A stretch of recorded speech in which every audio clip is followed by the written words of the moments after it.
ಆಯ್ತಾ? 12ನೇ ಶ್ಲೋಕ. ಅಂಜನಾಭ್ಯಂಜನೋನ್ಮರ್ದಸ್ತ್ರ್ಯವಲೇಪಾಮಿಷಂ ಮಧು ಸ್ರಗ್ಗಂಧಲೇಪಾಲಂಕಾರಾಂಸ್ತ್ಯಜೇಯುರ್ಯೇ ಧೃತವ್ರತಾಃ.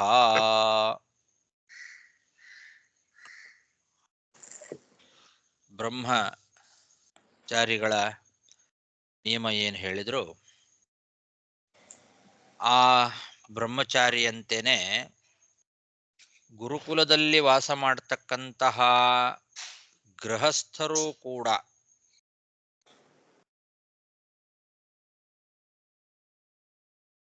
ಗುರುಕುಲದಲ್ಲಿ ವಾಸ ಮಾಡುವ ವ್ರತವನ್ನ ಗೃಹಸ್ಥರು ಸ್ವೀಕಾರ ಮಾಡಬಹುದು.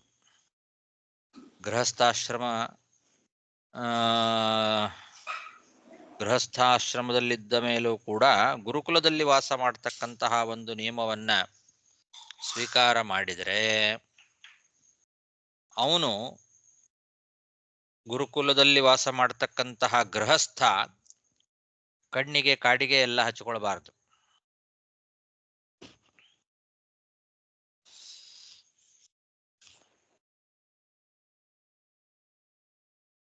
ಅಭ್ಯಂಜನ,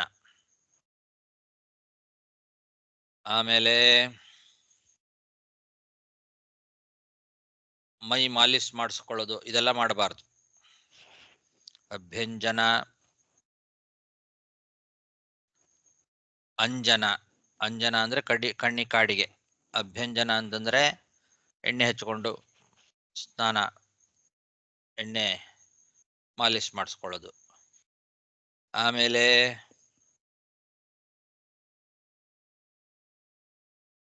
ಉನ್ಮರ್ದ, ಸ್ತ್ರೀಯರ ಜೊತೆಯಲ್ಲಿ ಭೋಗ ಮಾಡಲಿಕ್ಕೆ ಒಳ್ಳೆ ಸಾಮರ್ಥ್ಯ ಬರಲಿ ಅಂತ ಹೇಳಿ ಒಳ್ಳೆ ಉತ್ತೇಜಕವಾದ ಔಷಧಿಗಳನ್ನ ಸ್ವೀಕಾರ ಮಾಡೋದು, ಇಂಥದ್ದೆಲ್ಲ ಮಾಡಬಾರ್ದು. ಉನ್ಮರ್ದ ಅಂದ್ರೆ ಹಾಗೆ ಅರ್ಥ.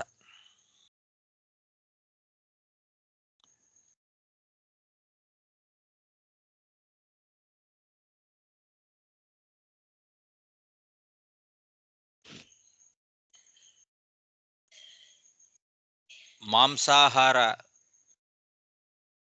ಮತ್ತು ಉದ್ದು ಮುಂತಾದಂತಹ ಸಸ್ಯಾಹಾರಗಳನ್ನು ಬಿಡಬೇಕು. ಮದ್ಯಪಾನ ಮಾಡಬಾರದು. ಆಮೇಲೆ ಸ್ರಗ್ಗಂಧ ಲೇಪನ, ಹೂ ಮಾಲೆ, ಗಂಧಲೇಪ, ಆಭರಣಗಳು ಮೊದಲಾದವುಗಳನ್ನೆಲ್ಲ ತ್ಯಾಗ ಮಾಡಬೇಕು. ಸ್ರಕ್ ಅಂದ್ರೆ ಮಾಲೆ, ಹೂವಿನ ಮಾಲೆ ಹಾಕೊಳ್ಳೋದು, ಗಂಧಲೇಪ ಮಾಡ್ಕೊಳ್ಳೋದು, ಅಲಂಕಾರ ಮಾಡಿಕೊಂಡು ಆ ರೀತಿ ಇರಬಾರ್ದು.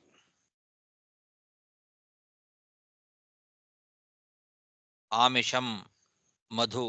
ಆಮಿಷ ಅಂತಂದ್ರೆ ಮಾಂಸ, ಮಧು ಅಂದ್ರೆ ಮದ್ಯ. ಮದ್ಯಪಾನ ಮಾಡಬಾರ್ದು, ಮಾಂಸಾಹಾರ ಸ್ವೀಕಾರ ಮಾಡಬಾರ್ದು.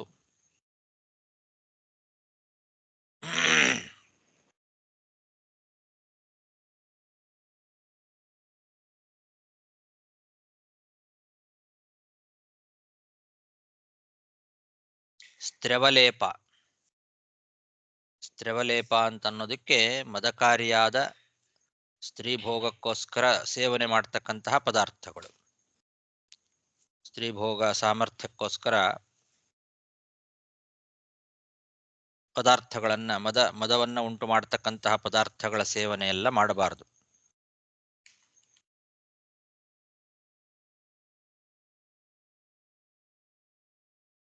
ಇದು ವ್ರತಸ್ಥನಾದ ಗೃಹಸ್ಥನಿಗೆ, ಅಂದ್ರೆ ಗುರುಕುಲದಲ್ಲಿ ವಾಸ ಮಾಡುವಂತಹ ವ್ರತವನ್ನ ಸ್ವೀಕಾರ ಮಾಡಿರ್ತಕ್ಕಂತಹ ಗೃಹಸ್ಥರಿಗೆ ಹೇಳಿರ್ತಕ್ಕಂತಹ ನಿಯಮಗಳು.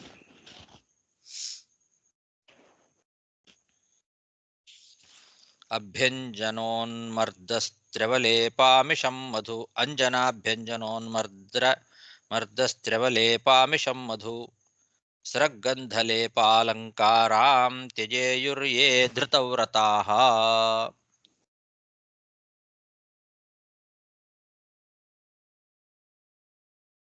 ಉಷಿತ್ವೈವಂ ಗುರುಕುಲೆ ದ್ವಿಜೋಧೀತ್ಯಾವಬುಧ್ಯ ಚ ತ್ರಯೀಂ ಸಾಂಗೋಪನಿಷದಂ ಯಾವದರ್ಥಂ ಯಥಾ ಬಲಂ ದತ್ವಾ ವರಮಜ್ಞಾತೋ ಗುರೋ ಕಾಮಂ ಯದೀಶ್ವರಃ ಗೃಹಂ ವನಂ ವಾ ಪ್ರವಿಶೇತ್ ಪ್ರವ್ರಜೇತ್ ತತ್ರ ವಾ ವಸೇತ್. ಹೀಗೆ ದ್ವಿಜರು ಗುರುಕುಲ ವಾಸವನ್ನ ಮಾಡಬೇಕು. ಉಪನಯನ ಆದ ತಕ್ಷಣದಲ್ಲೇ ಗುರುಕುಲದಲ್ಲೇ ವಾಸ ಮಾಡಬೇಕು ಅಂತ ಹಿಂದೆ ಹೇಳಿದ್ರಲ್ಲ. ಈ ಗುರುಕುಲ ವಾಸ ಮುಗಿದ ಮೇಲೆ ವೇದಾಂಗಗಳನ್ನ ಉಪನಿಷತ್ತುಗಳನ್ನೆಲ್ಲ ಅಧ್ಯಯನ ಮಾಡಿ ಕಂಠಪಾಠ ಮಾಡಿ ಯಥಾಶಕ್ತಿ ಆ ವೇದಾರ್ಥಗಳ ಅರ್ಥವನ್ನ ವಿಚಾರ ಮಾಡಿ ಆಮೇಲೆ ಅವನಿಗೆ ಒಳ್ಳೆ ಸಾಮರ್ಥ್ಯ ಇತ್ತು ಅಂತಾದ್ರೆ ಗುರುಗಳು ಎಷ್ಟು ಬಯಸ್ತಾರೋ ಅಷ್ಟು ಗುರುದಕ್ಷಿಣೆಯನ್ನು ಕೊಡಬೇಕು. ಒಳ್ಳೆ ಸಾಮರ್ಥ್ಯ ಇದ್ದರೆ ಅವರು ಕೇಳಿದಷ್ಟು ಕೊಡಬೇಕು. ಅವ್ರಿಗೇನು ಬಯಕೆ ಇದೆ ಗುರುಗಳಿಗೆ ಅಷ್ಟು ಗುರುದಕ್ಷಿಣೆಯನ್ನ ಕೊಡಬೇಕು. ಇವನು ಗುರುಕುಲದಲ್ಲೇ 16 ವರ್ಷಗಳ ಕಾಲ ವಾಸ ಮಾಡಿರೋದ್ರಿಂದ ಗುರುಗಳ ಅಪೇಕ್ಷೆ ಏನು ಅಂತ ಗೊತ್ತಿರ್ತದೆ. ಹಾಗಾಗಿ ಅವರು ಕೇಳದೇ ಇದ್ರೂ ಕೂಡ ಅವರ ಅಪೇಕ್ಷೆಯನ್ನ ತೀರಿಸಬೇಕು. ಗುರುದಕ್ಷಿಣೆಯಾಗಿ ಅವರಿಗೆ ಅಪೇಕ್ಷಿತವಾದದ್ದನ್ನ ಕೊಡಬೇಕು, ಸಾಮರ್ಥ್ಯ ಇದ್ದರೆ ಅಂತ ಹೇಳಿದ್ದಾರೆ.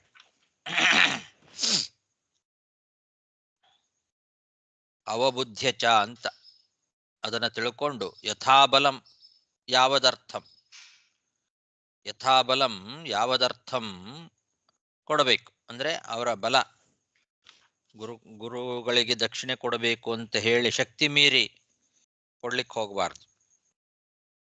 ಅವ್ರ ಹತ್ರ ಏನು ಶಕ್ತಿ ಇದೆ ಸಾಮರ್ಥ್ಯ ಇತ್ತು ಅಂತ ಅಂದ್ರೆ ಹಿಂದೆ ಎಲ್ಲ ರಾಜ ಮಹಾರಾಜರುಗಳ ಮಕ್ಕಳು ಕೂಡ ಗುರುಕುಲದಲ್ಲಿ ವಾಸ ಮಾಡ್ತಾ ಇದ್ರು. ಅವ್ರಿಗೆ ಒಳ್ಳೆ ಸಾಮರ್ಥ್ಯ ಇರ್ತಿತ್ತು, ಒಳ್ಳೊಳ್ಳೆ ದೊಡ್ಡ ದೊಡ್ಡ ಶ್ರೀಮಂತರಾಗಿರ್ತಿದ್ರು. ಅವರ ತಂದೆ ಅವರ ಮನೆಗಳೆಲ್ಲ ಒಳ್ಳೆ ಶ್ರೀಮಂತಿಕೆಯಿಂದ ಇರ್ತಿತ್ತು. ಅಂಥವರು ತಮ್ಮ ಮಕ್ಕಳು ಗುರುಕುಲ ವಾಸ ಮುಗಿದಾಗ ಅವರು ಗುರುಗಳಿಗೆ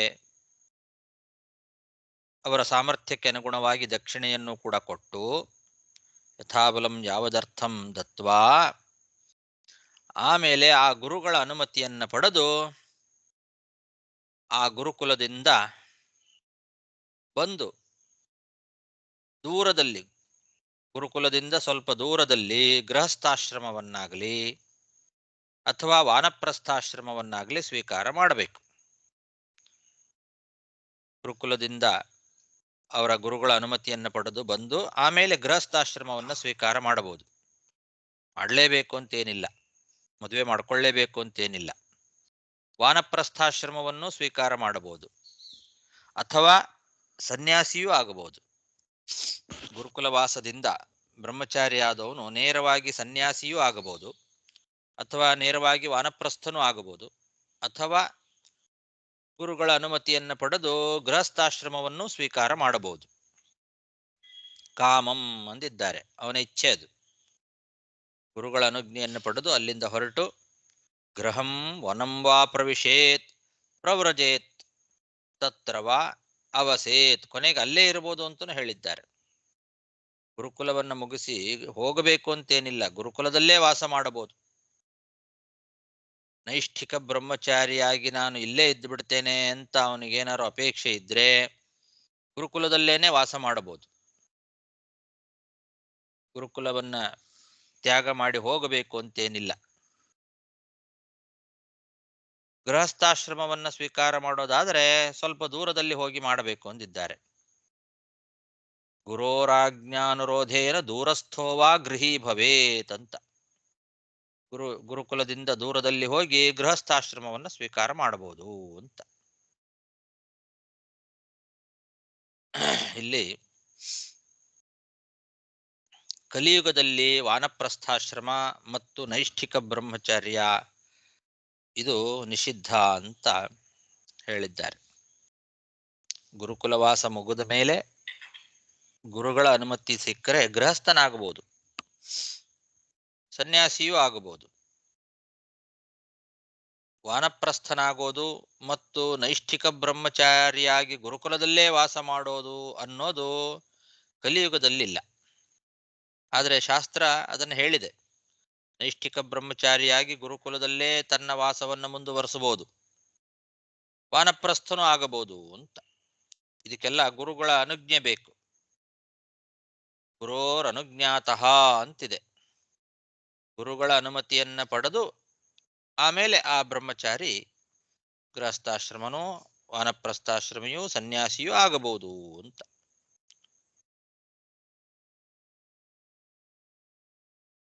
ಆ ಗುರುಗಳ ಅನುಮತಿ ಇರಲೇಬೇಕು.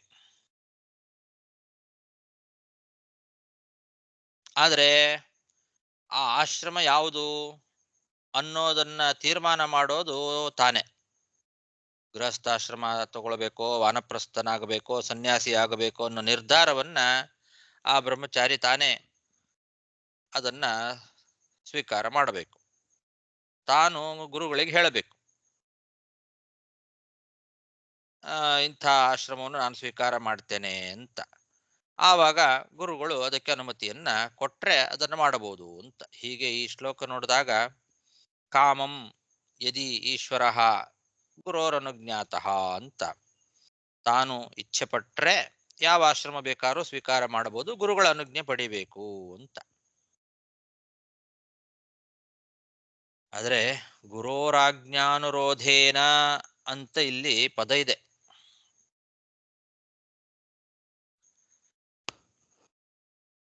ಗುರೋರಾಜ್ಞಾನುರೋಧೇನ ದೂರಸ್ಥೋವಾ ಗೃಹೀ ಭವೇತ್ ಇತಿ ಚ ಅಂತ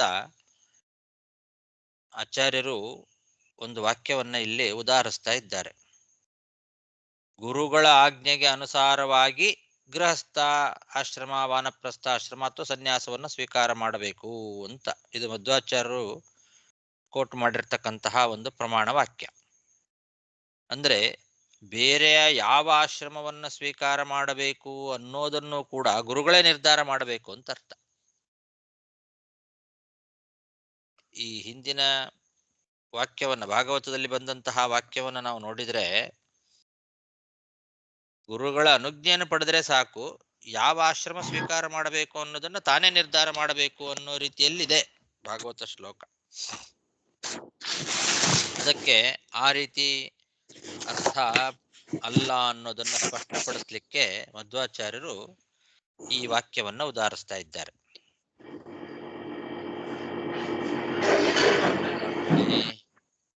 ನೋಟ್ ಮಾಡ್ಕೊಳ್ಳಿ. ಗುರೋರಾಜ್ಞಾನುರೋಧೇನ ದೂರಸ್ಥೋವಾ ಗೃಹೀ ಭವೇತ್ ಇತಿ ಚ ಅನ್ನೋ ವಾಕ್ಯ. ಗುರುಗಳ ಆಜ್ಞಾನುಸಾರವಾಗಿಯೇ ಶಿಷ್ಯ ವಾನಪ್ರಸ್ಥಾಶ್ರಮವನ್ನೋ, ಗೃಹಸ್ಥಾಶ್ರಮವನ್ನೋ ಅಥವಾ ಸನ್ಯಾಸಾಶ್ರಮವನ್ನೋ ಸ್ವೀಕಾರ ಮಾಡಬೇಕು ಅಂತ ತಂತ್ರಮಾಲಾ ಗ್ರಂಥದ ವಾಕ್ಯ ಇದು. ಹಾಗಾಗಿ ಯಾವ ಆಶ್ರಮವನ್ನ ಮುಂದೆ ಸ್ವೀಕಾರ ಮಾಡಬೇಕು ಅನ್ನೋ ತೀರ್ಮಾನವೂ ಕೂಡ ಗುರುಗಳದ್ದೇ. ಈಗಿನ ಕಾಲದಲ್ಲಿ ಅಂಥ ಗುರುಗಳು ಸಿಗೋದು ಕಷ್ಟ, ಅಂಥ ಶಿಷ್ಯರು ಇರೋದು ಕಷ್ಟ.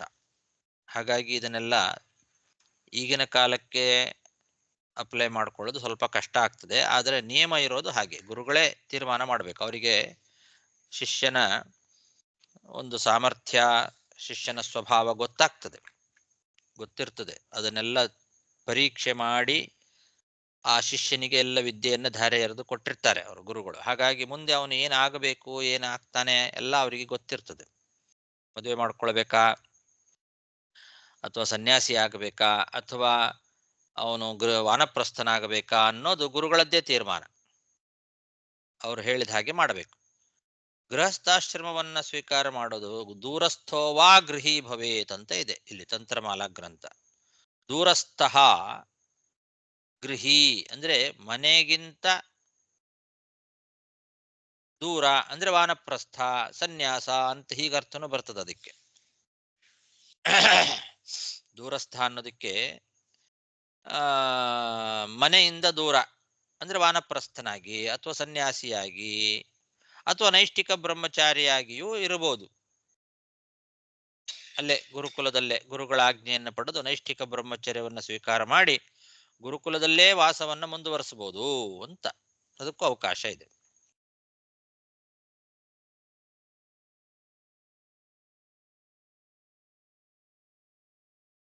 ಅಥವಾ ಸ್ವಲ್ಪ ದೂರದಲ್ಲಿ ಮನೆ ಮಾಡಿಕೊಂಡು ಗೃಹಸ್ಥಾಶ್ರಮವನ್ನು ಸ್ವೀಕಾರ ಮಾಡಬಹುದು ಅಂತ ಹಾಗೂ ಅರ್ಥ ಬರ್ತದೆ.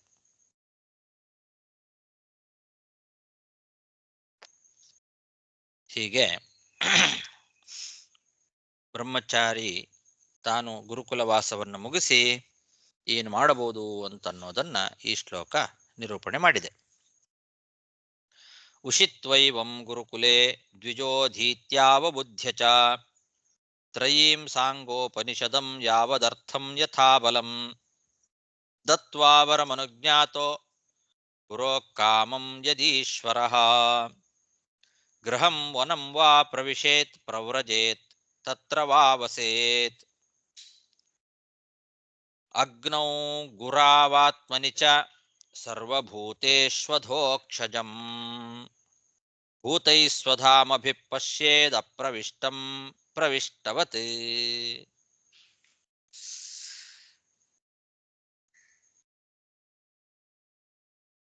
ಮತ್ತೆ ಹಿಂದೆ ಸಾಯಂ ಪ್ರಾತರುಪಾಸೀತ ಗುರುವಗ್ನ್ಯರ್ಕ ಸುರೋತ್ತಮಾನ್ ಅಂತ ಬಂದಿತ್ತು. ಗುರುಕುಲದಲ್ಲಿ ವಾಸ ಮಾಡ್ತಕ್ಕಂಥ ಬ್ರಹ್ಮಚಾರಿ ಸಾಯಂಕಾಲ ಮತ್ತು ಬೆಳಗ್ಗೆ ಎರಡೂ ಹೊತ್ತು ಕೂಡ ಗುರು, ಅಗ್ನಿ, ಅರ್ಕ ಮತ್ತು ಸುರೋತ್ತಮಾನ್ ಅವರನ್ನು ಉಪಾಸನೆ ಮಾಡಬೇಕು. ಗುರು, ಅಗ್ನಿ ಮೊದಲಾದವರ ಉಪಾಸನೆಯನ್ನು ಮಾಡಬೇಕು ಅಂತ ಹೇಳಿದ್ರು. ಅದನ್ನ ಸ್ವಲ್ಪ ವಿಸ್ತಾರವಾಗಿ ಹೇಗೆ ಮಾಡಬೇಕು ಅನ್ನೋದನ್ನ ನಾರದ ಮಹರ್ಷಿಗಳು ತಿಳಿಸ್ತಾ ಇದ್ದಾರೆ. ಅಧೋಕ್ಷಜ ಭಗವಂತ ಅಗ್ನಿಯಲ್ಲಿ, ಗುರುಗಳಲ್ಲಿ, ತನ್ನಲ್ಲಿ ಮತ್ತು ಎಲ್ಲಾ ಪ್ರಾಣಿಗಳಲ್ಲಿಯೂ ಕೂಡ ಪೂರ್ಣವಾದ ತನ್ನ ಸಾಮರ್ಥ್ಯಗಳಿಂದ ಪ್ರವಿಷ್ಟನಾಗಿದ್ದಾನೆ ಅಂತ ತಿಳ್ಕೊಳ್ಬೇಕು. ಯಾರನ್ನೇ ನಾವು ಪೂಜೆ ಮಾಡುವಾಗಲೂ ಕೂಡ ಅವರ ಒಳಗೆ ಭಗವಂತ ಸರ್ವ ಉತ್ತಮನಾದ ಪರಿಪೂರ್ಣನಾದ ಭಗವಂತ ತನ್ನ ಸಾಮರ್ಥ್ಯದಿಂದ ಆಯಾಯ ವಸ್ತುಗಳ ಒಳಗೆ ಆ ರೂಪದಿಂದಲೇ ಪ್ರವಿಷ್ಟನಾಗಿದ್ದಾನೆ ಮತ್ತು ಪ್ರವೇಶ ಮಾಡಿ ಒಳಗಿದ್ದಾನೆ, ನಿಯಮನ ಮಾಡ್ತಾ ಇದ್ದಾನೆ ಅಂತ ತಿಳ್ಕೊಳ್ಬೇಕು. ಸರ್ವವ್ಯಾಪ್ತವಾದ ರೂಪ ಏನಿದೆ ಭಗವಂತನದ್ದು, ಆ ಸರ್ವವ್ಯಾಪ್ತವಾದ ರೂಪದಿಂದ ಅಪ್ರವಿಷ್ಟನೂ ಆಗಿದ್ದಾನೆ ಅಂತ ತಿಳ್ಕೊಳ್ಬೇಕು. ಪ್ರವಿಷ್ಟಾನಿ ಅಪ್ರವಿಷ್ಟಾನಿ ಅಂತ. ಪ್ರವಿಷ್ಟನೂ ಆಗಿದ್ದಾನೆ, ಅಪ್ರವಿಷ್ಟನೂ ಆಗಿದ್ದಾನೆ. ಹೇಗೆ ಅಂದ್ರೆ ತನ್ನ ಸಾಮರ್ಥ್ಯದಿಂದ ಭಗವಂತ ಪೂರ್ಣವಾದ ಆ ಭಗವಂತ ಆಯಾಯ ರೂಪಗಳಿಂದ ಆಯಾಯ ವಸ್ತುಗಳ ಒಳಗೆ ಪ್ರವಿಷ್ಟನಾಗಿದ್ದಾನೆ. ಸರ್ವವ್ಯಾಪ್ತವಾದ ರೂಪದಿಂದ ಪ್ರವಿಷ್ಟನಾಗಿಲ್ಲ. ಪರಿಚ್ಛಿನ್ನ ರೂಪ, ಅಪರಿಚ್ಛಿನ್ನ ರೂಪ ಅಂತ ಎರಡು ರೂಪಗಳಿದ್ದಾವೆ. ಪರಿಚ್ಛಿನ್ನವಾದ ರೂಪ ಏನಿದೆ ಆ ರೂಪದಿಂದ ಅದೇ ಆ ವಸ್ತು ಏನಿದೆ ಆ ವಸ್ತುವಿನ ಆಕಾರದಲ್ಲೇನೆ ಅದರೊಳಗೆ ಹೋಗಿ ಭಗವಂತ ಪ್ರವೇಶ ಮಾಡಿದ್ದಾನೆ. ಅಪರಿಚ್ಛಿನ್ನವಾದ ರೂಪ ಏನಿದೆ ಅಲ್ಲ, ಸರ್ವತ್ರ ವ್ಯಾಪ್ತವಾದ ರೂಪ, ಆ ರೂಪದಿಂದ ಅಪ್ರವಿಷ್ಟನೂ ಆಗಿದ್ದಾನೆ ಅಂತ ಹೀಗೆ ತಿಳ್ಕೊಳ್ಬೇಕು. ಭೂತೈಹಿ ಸ್ವಧಾಮಭಿಹಿ ಪಶ್ಯೇತ್ ಅಪ್ರವಿಷ್ಟಂ ಪ್ರವಿಷ್ಟವತ್ ಅಂತಿದೆ ಇಲ್ಲಿ. ಅಪ್ರವಿಷ್ಟಂ ಪ್ರವಿಷ್ಟವತ್ ಅಂತ. ಮೇಲ್ನೋಟಕ್ಕೆ ಅಪ್ರವಿಷ್ಟಂ ಪ್ರವಿಷ್ಟವತ್ ಅಂತಂದ್ರೆ ಪ್ರವಿಷ್ಟನಾಗದೇ ಇದ್ರೂ ಪ್ರವಿಷ್ಟನಾದವನಂತೆ ತಿಳ್ಕೊಳ್ಬೇಕು ಅಂತ ಹಾಗೆ ಮೇಲ್ನೋಟಕ್ಕೆ ಅರ್ಥ ಕಾಣಿಸ್ತದೆ. ಹಾಗರ್ಥ ಅಲ್ಲ. ಮತ್ತೆ ಪ್ರವೇಶ ಮಾಡದೇ ಇದ್ರೂ ಪ್ರವೇಶ ಮಾಡಿದ್ದಾನೆ ಅಂತ ತಿಳ್ಕೊಳ್ಬೇಕು ಅಂತ ಮೇಲ್ನೋಟಕ್ಕೆ ಅರ್ಥ ಕಾಣಿಸ್ತದೆ. ಅಪ್ರವಿಷ್ಟಂ ಪ್ರವಿಷ್ಟವತ್ ಪಶ್ಯೇತ್ ಅನ್ನೋದಕ್ಕೆ. ಹಾಗಾಗಿ ಸ್ವಲ್ಪ ವಿವರಣೆ ಬೇಕಾಗ್ತದೆ ಅದಕ್ಕೆ.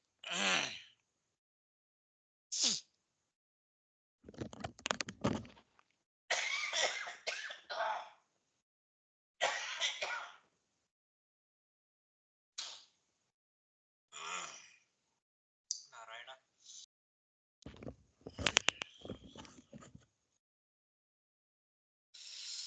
ಅದಕ್ಕೆ ಹೇಗೆ ವಿವರಣೆ ಬೇಕು ಅಂತಂದ್ರೆ ಮಧ್ವಾಚಾರ್ಯರು ಇಂಥ ಸಮಯದಲ್ಲಿ ನಮಗೆ ಉಪಕಾರ ಮಾಡ್ತಾರೆ. ಸರ್ವಗತವಾದಂತಹ ಭಗವದ್ ರೂಪ ಏನಿದೆ ಅದರಿಂದ ಭಗವಂತ ಅಪ್ರವಿಷ್ಟ. ಆಯಾಯ ವಸ್ತುಗಳಲ್ಲಿ ಅವುಗಳಿಗೆ ಅನುರೂಪವಾದ ಅಂತರ್ಯಾಮಿ ರೂಪಗಳಿದ್ದಾವಲ್ಲ, ಆ ರೂಪಗಳಿಂದ ಪ್ರವಿಷ್ಟ. ಹಾಗಾಗಿ ಅವನು ಅಪ್ರವಿಷ್ಟನೂ ಹೌದು, ಪ್ರವಿಷ್ಟನೂ ಹೌದು. ಪ್ರವಿಷ್ಟ ವತ್ ಅಂತಿದೆ ಅಲ್ಲಿ. ವತ್ ಅಂತನ್ನೋದೇನಿದೆ ಅಲ್ಲ, ನಿತ್ಯವತ್ ಶ್ರವಣಂ ಅಂತನ್ನಲ್ಲಿ ಹೇಗೋ ಹಾಗೆ ಸ್ವಾರ್ಥದಲ್ಲಿ ವತಿ ಅನ್ನೋ ಪ್ರತ್ಯಯ ಸ್ವಾರ್ಥದಲ್ಲಿ ಬಂದಿದೆ. ಹಾಗಾಗಿ ಪ್ರವಿಷ್ಟ ಅಂತಾನೆ ಅರ್ಥ. ಅದಕ್ಕೆ ಪ್ರವಿಷ್ಟವತ್ ಅಂತ ಅನ್ನೋದಕ್ಕೆ ಪ್ರವಿಷ್ಟನಾದವನಂತೆ ಅಂತ ಹಂಗ ಅರ್ಥ ಅಲ್ಲ, ಮೇಲ್ನೋಟಕ್ಕೆ ಹಾಗ ಅರ್ಥ ಕಾಣ್ತದೆ. ಸ್ವಾರ್ಥೇ ವತ್ ಪ್ರತ್ಯಯ. ಇದನ್ನ ನಮಗೆ ಮಧ್ವಾಚಾರ್ಯರು ತಂತ್ರಮಾಲಾ ಗ್ರಂಥದ ವಾಕ್ಯವನ್ನ ಆಧಾರವನ್ನಾಗಿ ಕೊಟ್ಟು ವಿವರಣೆ ಕೊಟ್ಟಿದ್ದಾರೆ. ಅಪ್ರವಿಷ್ಟ ಸರ್ವಗತಃ ಪ್ರವಿಷ್ಟಸ್ತ್ವನುರೂಪವಾನ್ ಏವಂ ದ್ವಿರೂಪೋ ಭಗವಾನ್ ಹರಿರೇಕೋ ಜನಾರ್ದನಃ ಇತಿ ಚ ಅಂತ. ಸರ್ವತ್ರ ವ್ಯಾಪ್ತವಾದ ರೂಪದಿಂದ ವಸ್ತುಗಳಲ್ಲಿ ಭಗವಂತ ಪ್ರವೇಶ ಮಾಡಿಲ್ಲ. ಆಯಾಯ ವಸ್ತುಗಳಿಗೆ ಸದೃಶವಾದ ಅಂತರ್ಯಾಮಿ ರೂಪಗಳಿಂದ ಪ್ರವೇಶ ಮಾಡಿದ್ದಾನೆ. ಹೀಗೆ ಒಬ್ಬನೇ ಭಗವಂತ. ಏಕೋ ಹರಿಹಿ ಜನಾರ್ದನಃ ಭಗವಾನ್. ಒಬ್ಬನೇ ಭಗವಂತ ತನ್ನ ವಿಶೇಷ ಬಲದಿಂದ ಎರಡು ರೂಪವನ್ನ, ಎರಡು ರೀತಿಯಾದ ರೂಪಗಳು ಆ ಭಗವಂತನಿಗಿದೆ. ಆ ಎರಡು ರೀತಿಯಾದ ರೂಪಗಳಿಂದ ಈ ರೀತಿ ವ್ಯಾಪಾರಗಳನ್ನು ಮಾಡ್ತಾನೆ ಭಗವಂತ ಅಂತ ತಿಳ್ಕೊಳ್ಬೇಕು.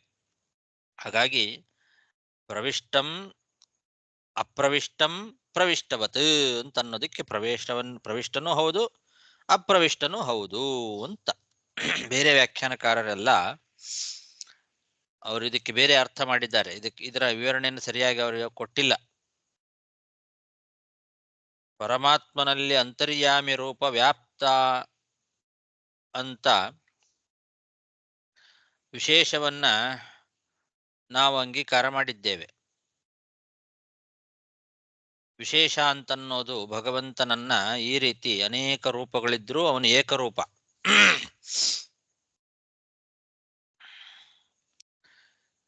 ಇದನ್ನ ಬೇರೆ ವ್ಯಾಖ್ಯಾನಕಾರರು ಒಪ್ಪಿಲ್ಲ.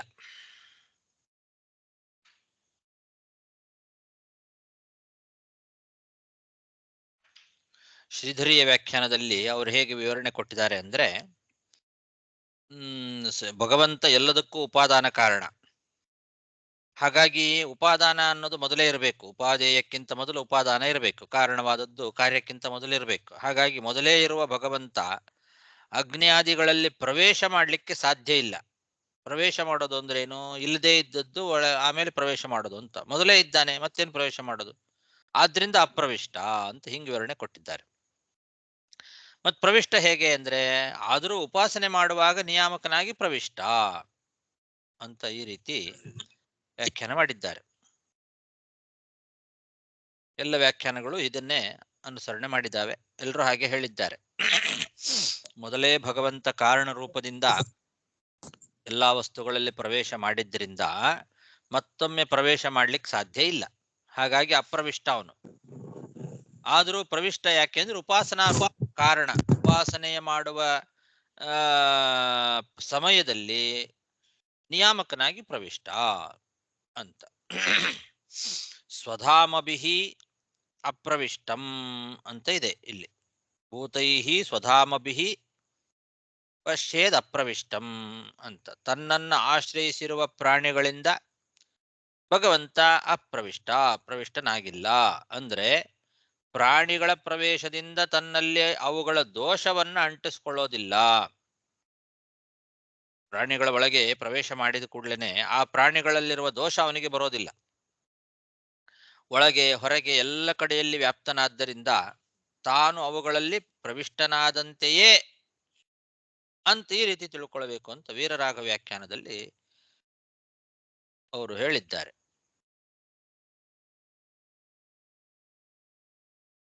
ಶುಕದೇವ ವ್ಯಾಖ್ಯಾನದಲ್ಲಿ ಅಭೇದೋಪಾಸನೆಯನ್ನು ಸೇರಿಸ್ಕೊಂಡು ಹೇಳ್ತಾರೆ. ಎಲ್ಲರೂ ಕೂಡ ಅಭೇದವನ್ನ ಅವರು ತಲೆಯಲ್ಲಿ ಇಟ್ಟುಕೊಂಡೇ ಹೇಳ್ತಾರೆ, ಭಗವಂತ ಎಲ್ಲಾ ವಸ್ತುಗಳನ್ನು ಪ್ರವೇಶ ಮಾಡಿಲ್ಲ, ಪ್ರವೇಶ ಮಾಡಿದವನಂತೆ ಇದ್ದಾನೆ ಅಂತ ಹೀಗೂ ಅರ್ಥ ಬರೀತಾರೆ. ಪ್ರವಿಷ್ಟ ಅಂತಾನೆ ಉಪಾಸನೆ ಮಾಡಬೇಕು ಅಂತ, ಹೀಗೆ ಪ್ರವೇಶ ಮಾಡದೇ ಇದ್ರೂ ಪ್ರವಿಷ್ಟ ಅಂತ ಉಪಾಸನೆ ಮಾಡಬೇಕು ಅಂತ ಅಭೇದೋಪಾಸನೆಯನ್ನು ಹೇಳ್ತಾರೆ. ಇದು ಯಾವುದು ಸರಿಯಲ್ಲ. ಅದಕ್ಕೆ ಆಚಾರ್ಯರು ಇದಕ್ಕೆ ತಂತ್ರಮಾಲಾ ಗ್ರಂಥದ ವಾಕ್ಯವನ್ನು ಉದಾಹರಿಸಿ ಸ್ಪಷ್ಟತೆ ನಮಗೆ ಬರುವ ಹಾಗೆ ಮಾಡಿದ್ದಾರೆ. ಪ್ರವಿಷ್ಟ ಅಂತಂದ್ರೆ ಆಯಾ ವಸ್ತುಗಳಿಗೆ ಅನುಗುಣವಾದಂತಹ ಅಂತರ್ಯಾಮಿ ರೂಪದಿಂದ ಪ್ರವಿಷ್ಟ, ಸರ್ವತ್ರ ವ್ಯಾಪ್ತವಾದ ರೂಪದಿಂದ ಅಪ್ರವಿಷ್ಟ, ಹೀಗೆ ತಿಳ್ಕೊಳ್ಬೇಕು. ಅಗ್ನೌ ಗುರೌ ಆತ್ಮನಿಚ ಸರ್ವಭೂತೇಷು ಅದೋಕ್ಷಜಂ ಅಂತ ಭಾಗವತ ವಾಕ್ಯ. ಅಗ್ನಿಯಲ್ಲಿ, ಗುರುಗಳಲ್ಲಿ, ತನ್ನಲ್ಲಿ ಮತ್ತು ಸರ್ವಭೂತೇಷು ಎಲ್ಲಾ ಪ್ರಾಣಿಗಳಲ್ಲಿಯೂ ಕೂಡ ಭಗವಂತ ತನ್ನ ಸಾಮರ್ಥ್ಯದಿಂದ ಆಯಾಯ ರೂಪಗಳಿಂದ ಅಂತರ್ಯಾಮಿ ರೂಪದಿಂದ ಪ್ರವಿಷ್ಟನಾಗಿದ್ದಾನೆ. ಇದು ಸ್ವಧಾಮವಿಹಿ, ತನ್ನ ಸಾಮರ್ಥ್ಯದಿಂದಲೇ ಭಗವಂತ ಈ ರೀತಿ ಎಲ್ಲದರೊಳಗೂ ಪ್ರವೇಶ ಮಾಡಿದ್ದಾನೆ. ಸರ್ವತ್ರ ವ್ಯಾಪ್ತವಾದ ರೂಪದಿಂದ ಅಪ್ರವಿಷ್ಟನೂ ಆಗಿದ್ದಾನೆ. ಅಗ್ನೌ ಗುರಾವಾತ್ಮನಿ ಚ ಸರ್ವಭೂತೇಷ್ವಧೋಕ್ಷಜಂ ಭೂತೈ ಸ್ವಧಾಮಭಿಃ ಪಶ್ಯೇದ್ ಅಪ್ರವಿಷ್ಟಂ ಪ್ರವಿಷ್ಟವತಿ. ಅಪ್ರವಿಷ್ಟ ಎಂಬುದು ವ್ಯಾಪ್ತದ ರೂಪಕ್ಕೆ ಬಂದು ಅದು ಸರಿ ಅರ್ಥ ಅಲ್ಲ ಸರ್. ಏನು ರೂಪ ಅಲ್ಲಿ ಬಂದು ಸರ್ವತ್ರ ವ್ಯಾಪ್ತವಾದ ರೂಪ ಒಂದು ಸಣ್ಣ ಪದಾರ್ಥದ ಒಳಗೆ ಹೇಗೆ ಪ್ರವೇಶ ಮಾಡ್ಲಿಕ್ಕೆ ಸಾಧ್ಯ? ಆದ್ರಿಂದ ಅಪ್ರವಿಷ್ಟ. ಅಂತರ್ಯಾಮಿ ರೂಪದಿಂದ ಪ್ರವಿಷ್ಟ. ಈಗ ನಮ್ಮೊಳಗೆ ನಮ್ಮದೇ ಆಕಾರದಲ್ಲಿ ನಮ್ಮ ಒಳಗೆ ಪ್ರವೇಶ ಮಾಡಿಕೊಂಡಿದ್ದಾನೆ ಭಗವಂತ. ಆದ್ರೆ ಸರ್ವತ್ರ ವ್ಯಾಪ್ತವಾದ ರೂಪ ಇದೆಯಲ್ಲ, ಆ ರೂಪದಿಂದ ನಮ್ಮೊಳಗೆ ಪ್ರವೇಶ ಮಾಡಿಲ್ಲ, ಹಾಗಾಗಿ ಅಪ್ರವಿಷ್ಟ. ಅದು ಅರ್ಥ ಆಯ್ತು. ಅಂದ್ರೆ ಅವನೇ ರೂಪನೇ ಅವನಿಗೆ ಬೇರೆ ಒಬ್ಬನೇ ಅವನಿಗೆನೆ ವಿಶೇಷ ಬಲಾತ್ ಸರ್ವತ್ರ ವ್ಯಾಪ್ತವಾದ ರೂಪವೂ ಇದೆ, ಅಂತರ್ಯಾಮಿ ರೂಪವೂ ಇದೆ. ಒಂದು ಸಣ್ಣ ಇರುವೆಯ ಒಳಗೆ ಆ ಇರುವೆ ಆಕಾರದಲ್ಲೇನೆ ಭಗವಂತ ಇದ್ದಾನೆ. ಆ ಇರುವೆಯ ರೂಪವನ್ನು ತಗೊಂಡು ಆ ಇರುವೆಯ ಆಕಾರದಲ್ಲೇ ಪ್ರವೇಶ ಮಾಡಿದ್ದಾನೆ ಅಂತರ್ಯಾಮಿ ರೂಪದಿಂದ. ಆ ರೂಪವೂ ಇದೆ, ಸರ್ವತ್ರ ಇಡೀ ಬ್ರಹ್ಮಾಂಡ ವ್ಯಾಪ್ತವಾದ ರೂಪವೂ ಇದೆ. ಆ ರೂಪಕ್ಕೂ ಈ ರೂಪಕ್ಕೂ ವ್ಯತ್ಯಾಸ ಇಲ್ಲ, ನಿಜ. ಅದು ವಿಶೇಷ ಬಲಾತ್ ಕೂಡಿಸ್ಕೊಳ್ಬೇಕು.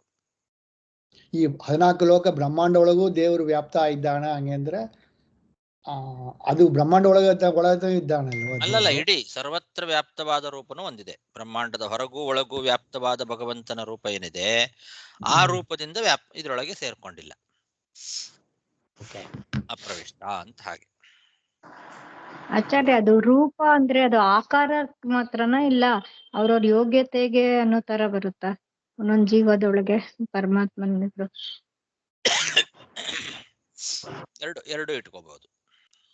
ಅಂದ್ರೆ ಸ್ವಲ್ಪ ಅರ್ಥ ಆಗ್ಲಿಲ್ಲ ಅದು. ಅವರವರ ಯೋಗ್ಯತಾನುಸಾರವಾಗಿ ಅವರವರ ಒಳಗೆ ಆಯಾಯ ರೂಪದಿಂದ ಪ್ರವೇಶ ಮಾಡಿದ್ದಾನೆ. ಅವರ ಯೋಗ್ಯತಾನುಸಾರವಾಗಿ ಅವರ ಕೈಯಿಂದ ಕರ್ಮ ಮಾಡಿಸ್ತಾನೆ. ಆ ರೀತಿಯಾಗಿ ನಿಯಮನ ಮಾಡ್ತಾನೆ ಭಗವಂತ. ಅದೇ ನಿಯಮನ. ಭಗವಂತನ ನಿಯಮನ ಅನ್ನೋ ಒಂದು ಏನು ಶಕ್ತಿ ಇದೆ, ಅದು ಈ ರೀತಿಯಲ್ಲೇ ನಡೆಯೋದು. ಎಲ್ಲರ ಯೋಗ್ಯತೆಯನ್ನು ತಿಳಿದು ಆ ಯೋಗ್ಯತಾನುಸಾರವಾಗಿಯೇ ಕರ್ಮ ಮಾಡಿಸ್ತಾನ. ಅದಕ್ಕೋಸ್ಕರನೇ ಅವ್ರೊಳಗೆ ಪ್ರವೇಶ ಮಾಡಿರ್ತಾನೆ ಭಗವಂತ. ಅಂದ್ರೆ ಒಂದೇ ಅಂತಾನೆ ತಿಳ್ಕೊಬೇಕಲ್ವಾ? ಎಲ್ಲರೊಳಗೆ ಇರೋದು ಒಂದೇ, ಒಬ್ಬನೇ ಭಗವಂತ, ಒಬ್ಬನೇ. ಬಟ್ ಅವರ ಯೋಗ್ಯತೆಗೆ ಸರಿಯಾಗಿ ಯೋಗ್ಯತಾನುಸಾರವಾಗಿ ಕರ್ಮ ಮಾಡಿಸ್ಲಿಕ್ಕೆ ಅವರವರ ರೂಪದಿಂದಲೇ ಅಂತರ್ಯಾಮಿಯಾಗಿ ಪ್ರವೇಶ ಮಾಡಿರ್ತಾನೆ. ಏವಂ ವಿಧೋ ಬ್ರಹ್ಮಚಾರಿ ವಾನಪ್ರಸ್ಥೋ ಯತಿರ್ಗೃಹಿ ಪರಂ ವಿಂದತಿ ವಿಜ್ಞಾನಂ ಪರಂ ಬ್ರಹ್ಮಾದಿ ಗಚ್ಚತಿ. ಹೀಗೆ ತಮ್ಮ ತಮ್ಮ ವರ್ಣ ಆಶ್ರಮಗಳಿಗೆ ಅನುಸಾರವಾದ ಕರ್ಮವನ್ನ ಆಚರಣೆ ಮಾಡ್ತಕ್ಕಂಥವ್ರು ಯಾರಿದ್ದಾರೆ, ತಮ್ಮ ವರ್ಣ ಮತ್ತು ತಮ್ಮ ಆಶ್ರಮಗಳಿಗೆ ಅನುಸಾರಿಯಾದಂತಹ ಕರ್ಮಗಳನ್ನೇ ಭಕ್ತಿಯಿಂದ ಶ್ರದ್ಧೆಯಿಂದ ಅದರಲ್ಲಿ ನಿಷ್ಠರಾಗಿ ಮಾಡ್ತಕ್ಕಂಥವ್ರು, ಅವರು ಬ್ರಹ್ಮಚಾರಿ ಆಗ್ಲಿ, ವಾನಪ್ರಸ್ಥರಾಗ್ಲಿ, ಸನ್ಯಾಸಿಗಳಾಗ್ಲಿ ಅಥವಾ ಗೃಹಸ್ಥರೇ ಆಗಿರ್ಲಿ, ತಮ್ಮ ತಮ್ಮ ಆಶ್ರಮಗಳಲ್ಲಿರುವಾಗ ಆ ಆಶ್ರಮ ಧರ್ಮಗಳನ್ನ, ತಮ್ಮ ವರ್ಣಗಳ ಧರ್ಮವನ್ನ ನಿಷ್ಠೆಯಿಂದ ಅನುಸರಣೆ ಮಾಡಬೇಕು. ಆ ರೀತಿ ಮಾಡಿದವರು ಮುಂದೆ ಭಗವಂತನ ಅಪರೋಕ್ಷ ಜ್ಞಾನವನ್ನ ಸಂಪಾದನೆ ಮಾಡಿ ಆ ಪರಬ್ರಹ್ಮನನ್ನ ಪಡೀತಾರೆ. ಆದ್ರಿಂದ ಇದುವರೆಗೂ ಹೇಳಿದ ವರ್ಣಾಶ್ರಮ ಧರ್ಮಗಳನ್ನ ನಿಷ್ಠೆಯಿಂದ ಆಚರಣೆ ಮಾಡಬೇಕು. ಇದು ಮೋಕ್ಷಕ್ಕೆ ಸಾಧನ. ಇದು ಅಪರೋಕ್ಷ ಜ್ಞಾನವನ್ನು ತಂದುಕೊಟ್ಟು ಆ ಮೋಕ್ಷವನ್ನು ತಂದುಕೊಡ್ಲಿಕ್ಕೆ ಸಾಧನವಾಗಿದೆ ಅನ್ನೋ ಫಲಶ್ರುತಿಯನ್ನ ಈ ಶ್ಲೋಕದಲ್ಲಿ ನಾರದರು ಹೇಳ್ತಾ ಇದ್ದಾರೆ. ಏವಂ ವಿಧೋ ಬ್ರಹ್ಮಚಾರಿ ವಾನಪ್ರಸ್ಥೋ ಯತಿರ್ಗೃಹಿ ಪರಂ ವಿಂದತಿ ವಿಜ್ಞಾನಂ ಪರಂ ಬ್ರಹ್ಮಾದಿ ಗಚ್ಚತಿ. ಶ್ರೀಕೃಷ್ಣಾರ್ಪಣಮಸ್ತು. ಕೇಳಿ, ಏನೋ ಕೇಳಿದ್ರಲ್ಲ. ನಮಸ್ಕಾರ ಗುರುಗಳೇ. ಈಗ ಬ್ರಹ್ಮಾಂಡದ ಒಳಗನು ಬ್ರಹ್ಮಾಂಡ ಹೊರಗನು ಒಂದೇ ರೂಪ ಅಂತ? ಹೌದು, ಭಗವಂತನ ರೂಪಗಳಲ್ಲಿ ಭೇದ ಚಿಂತನೆ ಮಾಡಬಾರ್ದು.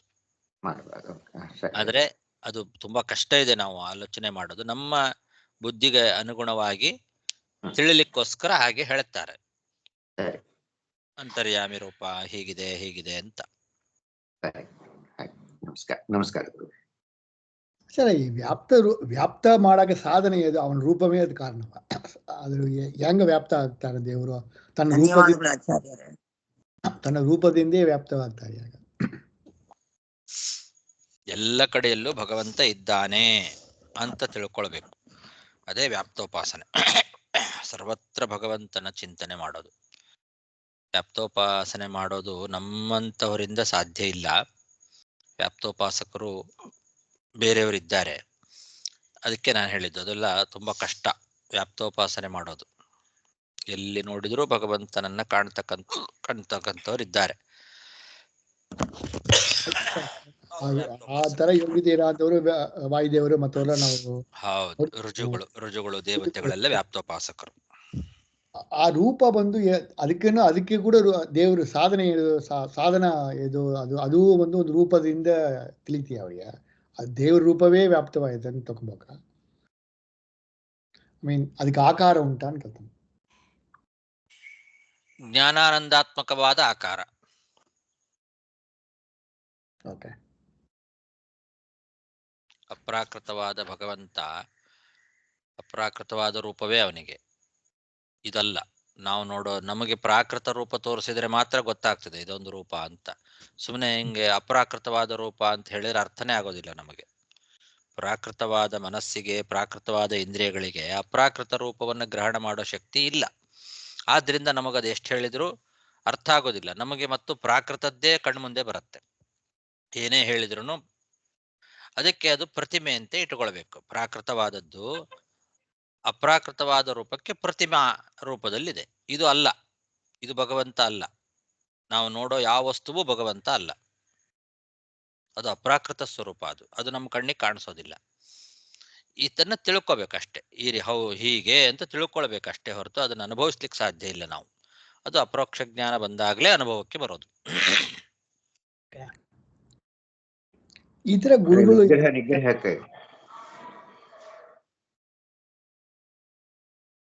ಈ ತರ ಗುರುಗಳು ಹೇಳಿದ ಕೇಳುವಕ್ಕೂ ಅದು ಬಂದು ವೇದಗಳಲ್ಲಿದೆ. ರೈಟ್. ಅದು ಬಂದು ಅಪರೋಕ್ಷ ಜ್ಞಾನ ಗುರುಗಳು ಬಂದು ಅವನಿಗೆ ಏದು ಒಳ್ಳೇದೋ ಅದನ್ನ ಮಾಡ್ತಾರೆ ಎಂಬ ಒಂದು ಹಿನ್ನೆಲೆಯಲ್ಲಿ ಬರ್ತೇ ಅಂತ ತಗೊಂಬೋಕ. ಅಪರೋಕ್ಷ ಜ್ಞಾನ ಗುರುಗಳು ಶಿಷ್ಯನಿಗೆ ಬಂದು ಏದು ಒಳ್ಳೇದು ಏದು ಕೆಟ್ಟದ್ದು ಅವ್ರಿಗೆ ತಿಳಿಯೋದು. ಆದ್ದರಿಂದ ಬಂದು ಗುರುಗಳ ಮಾತು ಕೇಳುವಕ್ಕೂ ತಾತ್ಪರ್ಯ ಅಂತ. ಅಪರೋಕ್ಷ ಜ್ಞಾನ ಅನ್ನೋದು ಮಧ್ಯದಲ್ಲಿ ಏನೋ ತಂದ್ರಲ್ಲ, ಅದು ಇದಕ್ಕೆ ಅರ್ಥ ಆಗ್ಲಿಲ್ಲ, ಜೋಡಿಸ್ಲಿಕ್ಕೆ ಗೊತ್ತಾಗ್ಲಿಲ್ಲ. ಇವಾಗ ಗುರುಗಳ ಮಾತು ಕೇಳುವಕ್ಕೂ ಗುರುಗಳು ಏನ್ ಹೇಳ್ತಾರೆ ಅದನ್ನ ಮಾಡುವಕ್ಕೂ ನಾವು ನೋಡಿದ್ದೇವೆ. ಹೌದು ಹೌದು. ಗುರುಗಳು ಬಂದು ಶಿಷ್ಯನಿಗೆ ಹೇಳ್ತಾರಂದ್ರೆ ಶಿಷ್ಯನಿಗೆ ಒಳ್ಳೇದು ಆಗೋಕಂದ ಗುರುಗಳು ಹೇಳುವಾರು. ಗುರುಗಳಿಗೆ ಅಪರೋಕ್ಷ ಜ್ಞಾನ ಇರುವಕ್ಕೂ ಆ ಒಂದು ಹಿನ್ನೆಲೆಯಲ್ಲಿ ಬಂದು ಅದೇ ಅದು ಪ್ರತಿಯೊಬ್ಬರಿಗೂ ಕೂಡ ನಿಯತ ಗುರುಗಳು ಅಂತ ಇರ್ತಾರೆ. ಆ ನಿಯತ ಗುರುಗಳು ಅಪರೋಕ್ಷ ಜ್ಞಾನಿಗಳಾಗಿರ್ತಾರೆ. ಆದ್ರೆ ಆ ನಿಯತ ಗುರು ನಮಗೆ ಸಿಗೋದು ಯಾವಾಗಲೂ. ಅಲ್ಲಿವರೆಗೂ ನಾವು ಈಗ ಸಿಕ್ಕ ಗುರುಗಳನ್ನೇ ನಾವು ಅನುಸರಣೆ ಮಾಡಿ ಅವರಿಂದ ಉಪದೇಶಗಳನ್ನು ಪಡ್ಕೊಳ್ಬೇಕು. ಅವರು ಕೊಡೋ ಉಪದೇಶಗಳೆಲ್ಲ ಅವರೆಲ್ಲರೂ ಅಪರೋಕ್ಷ ಜ್ಞಾನಿಗಳೇ ಆಗಿರಬೇಕು ಅಂತೇನಿಲ್ಲ.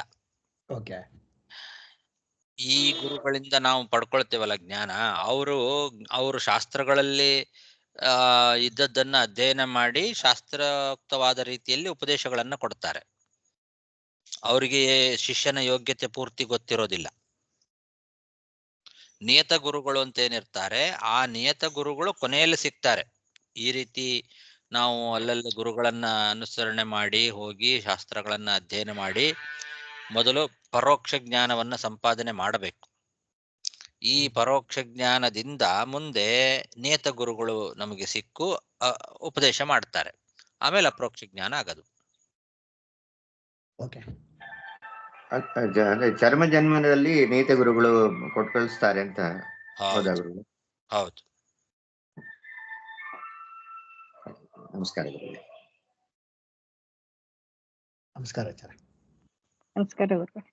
ಅಂದ್ರೆ ನಿಯತ ಗುರುಗಳು ಸಿಕ್ಕವರೆಗೂ ಮೋಕ್ಷ ಇಲ್ಲ ಅಲ್ವಾ? ಇಲ್ಲ ಇಲ್ಲ. ನಮಸ್ಕಾರ ಗುರು. ಹರೇ ನಮಸ್ಕಾರ ಸರ್. ಹರೇ ನಮಸ್ಕಾರ, ಧನ್ಯವಾದಗಳು. ಹರೇ ನಮಗಾಚಾರ್ಯ, ನಮಸ್ಕಾರಗಳು.